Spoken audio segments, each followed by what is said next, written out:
First of all, thank you very much. This team, I feel challenged.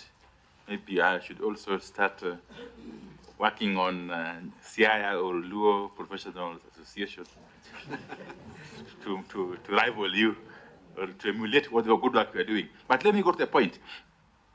This presentation is wonderful, and it brings out very, very salient matters, especially on the issue of Article 43, or alleviating cost of living. Because understand, I must also confess that as a movement, we have had a long-standing relationship with the Turkana county and people.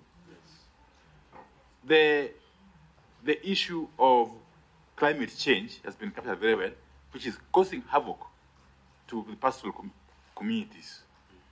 You know the case we have currently of Turkana brothers who are arrested in Uganda, are currently languishing in jail in Jinja. I think Jinja, yeah. It's a matter we are pursuing. But also the issue of infrastructure, especially at Nadapal, the issue of the road infrastructure, okay? They have come out very well, and I hope in the fullness of time, this needs to be addressed, not only for the Turkana, but for the vast majority of the pastoralist communities. But then, on the issue of the audit of the last year's presidential elections, you have said very well that you agree, of course, you stand by the guidance of you stand by the ruling of the Supreme Court, which is true. But then you go ahead and say that you will abide by the decision or the views of the majority of Kenyans. That's where I got confused. If you could just clarify that, Professor. Finally, on the issue of the proposed subdivision of the constituencies, my view is that, my view is that this is merited. And the chair to listen to me, the leader. Yes, Turkana County is vast, and indeed it merits more constituencies.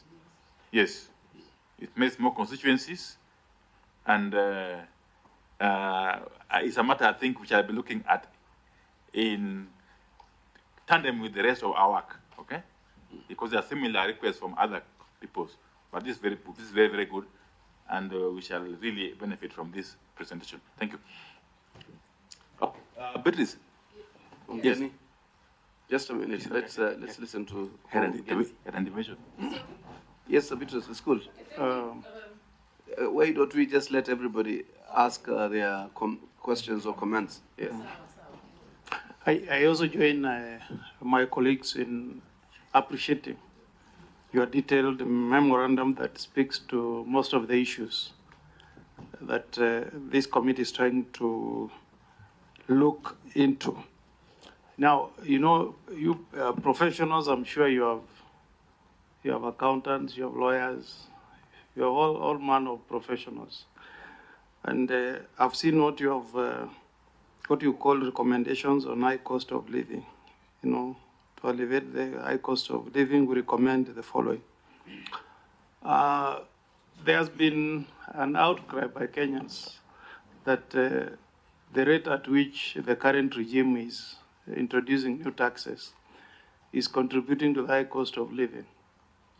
I don't know whether you as professionals, you sat to take a stand, whether you support these high taxes, and whether you appreciate that they are contributing, because you are professionals, you can sit and do analysis.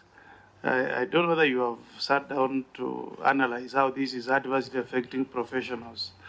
I was in a funeral and a teacher was complaining that the housing levy and the projected 2.7% on NHI will wipe out his payslip. So what's your take as professionals? That's number one. Number two, I join you, when you make a statement at, I think, page 8, that you are adversely marginalized in state appointments, as evidenced by the report that the Senate released on ethnic composition audit report. I join you, and my ethnic group is with you there, because we are also in the same category. We don't have a PS in the entire of the establishment, national government establishment. So we want to get solutions from you as professionals. You are not politicians, you are not partisan, but you can see that there is, the way you have said here, there is clear marginalization. What would you propose as a solution? Do you want us to say we can't trust politicians? I'm one of them. We can't trust politicians. We need an act of parliament to say if one community has a CS, another one gets a PS. What solution can you offer to us from where you are sitting as professionals? Thank you. Okay, then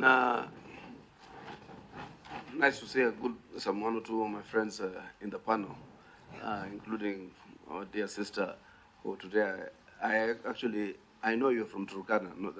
You're unlikely to be Turkana. And I know Jore, we have a Dawood Jore in Mombasa, who's one of our friends. Just two questions. Yes. What is the economic viability of these three counties in terms of, one, the ability to raise revenue, and two, what are the population sizes that are going to be left in these counties? Two, I think when we speak about, I also come from a minority, and we speak about structural and systemic exclusion from government. I think we must not be limited in terms of looking at a PS level. You might have one PS and have nobody down there. Like us from Mombasa, we might have one PS, the first time in the history of Mombasa, for us to have a permanent secretary in the Ministry of Transport. Mombasa has never had a permanent secretary since independence. This was the first time to have a permanent secretary. But even there has been systemic exclusion over years, so we need to ensure that we populate all other tiers. So let us not only look at it from that ambassadorial, commissioner, the CS. There could be, you could look systematically marginalized or excluded from cabinet, like Waupio and I would say. But if you look at the other quantums of appointments, you'll find a lot of Luos down there. So let us also, I don't want to touch on these issues, and some of them were deliberately done when there was a Nusumkate government, where people were put into, so that the race in Kenya is about populating people with part of our composition. So I'm asking, in terms of looking at it from a practical point of view, we need to have a more clearer agenda on how to systematically cure marginalization, including appointments and recruitments, and affirmative action is allowed by the Constitution. Could answer in less than 5 minutes, please. Thank you very much. I thought you had a point. I want one of us at school to respond to some of these questions. Karibu. Thank you, Mr. Chair.